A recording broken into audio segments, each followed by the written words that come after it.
Jésus-Christ guérit. Je vous dis, Jésus guérit. Quand je parle de Jésus qui guérit, je ne parle pas parce que j'ai lu que Jésus guérit. Je parle parce que j'ai expérimenté. Je me rappelle une fois, quand je commençais encore le ministère, il y a une fille qui était venue. Elle avait déjà fait, je pense, des mois sans voir ses menstrues. Elle se posait même déjà des questions.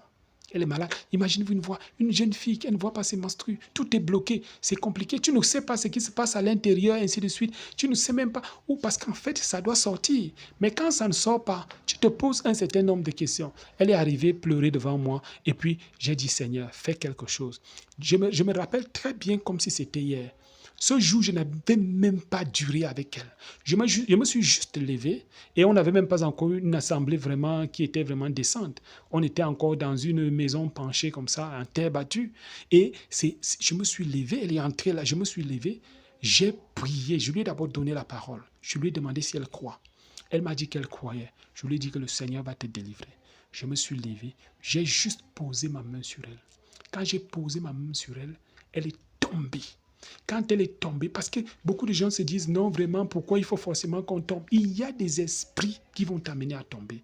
Quand l'esprit est renversé, dès qu'elle est tombée directement, les saignements ont commencé directement. Ça n'a même pas. Je ne lui ai même pas d'abord dit va à la maison et puis tu vas voir dans 2 jours. Non, jamais. Directement. Dès qu'elle s'est levée, je lui ai dit que qu'est-ce que tu as senti? Elle me dit que ce qu'elle a senti actuellement, même elle est en train de saigner actuellement. C'est là où je me suis souvenu de ce qui s'est passé avec la femme à la perte de sang.